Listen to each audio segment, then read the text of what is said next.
Cross, Democratic strategist, former Obama campaign advisor from the South Side of Chicago. Welcome. Always fun to have you on set. Glad to be here. Why wouldn't Pritzker and Johnson at least try to work with Trump on this? Quite frankly, because Pritzker and Johnson have said, and specifically Mayor Johnson, multiple times, what has led to the successes and decreases in crime in Chicago. Right now, we're looking at decreases that are 34%. 38% in violent crime, in issues related to youth violence, like those things exist. I get the statistics are down. Well, the reasons why have been proven in city after city, because there's been investments in youth, because there's been investments in mental health, because there's been investments in job force training. We know the things that work. And if Donald Trump was serious about this, he would lend his voice and his support to the very components that reduce gun violence. So let me just unpack that, though. We can all agree 6 people being murdered over the weekend is bad, right? Absolutely, and I didn't hear the governor say that it wasn't. No, but he went an hour in his press conference about crime and didn't talk about it, but that's beside the point for a second. This would be my question, though. By definition, bringing in federal resources to try and take violent criminals off the streets, to increase enforcement of gun laws, to decrease response times, frees up resources in a very poor state, in a financially strapped state, for all the things you just talked about. But Johnson and Pritzker showed no interest in even saying that.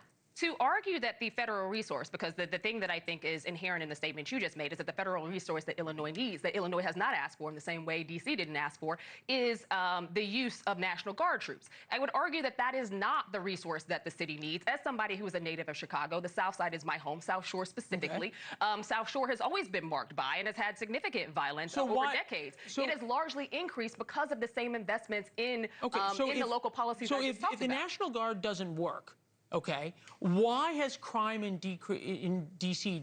decreased drastically over the past 15 days they've been on the streets? Well, what we do know about D.C. specifically is that this isn't the first, extent of time that they've had crime decreases. It's happened at least 4 or 5 other times this year. In addition to that, Donald Trump positioned this time specifically around when school was going to start back, specifically around the time frame in which we know that, summer is only going to be. You're just saying it's a coincidence? I'm saying that it is absolutely, because no, this isn't an come on. It is statistically proven in city after city and state after state. Once young people start going back to school, once we push out of summer onto the fall, we know that we only have a few weeks left, the crime statistically goes down. Those numbers are true.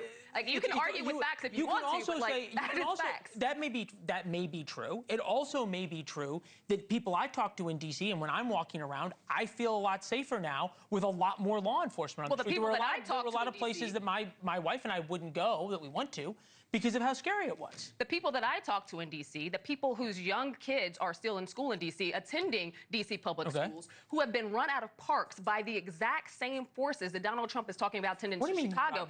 Meaning that they are literally standing next to them. They are scaring the hell out of these young kids, and the young kids are leaving. They're doing nothing except trying to play basketball.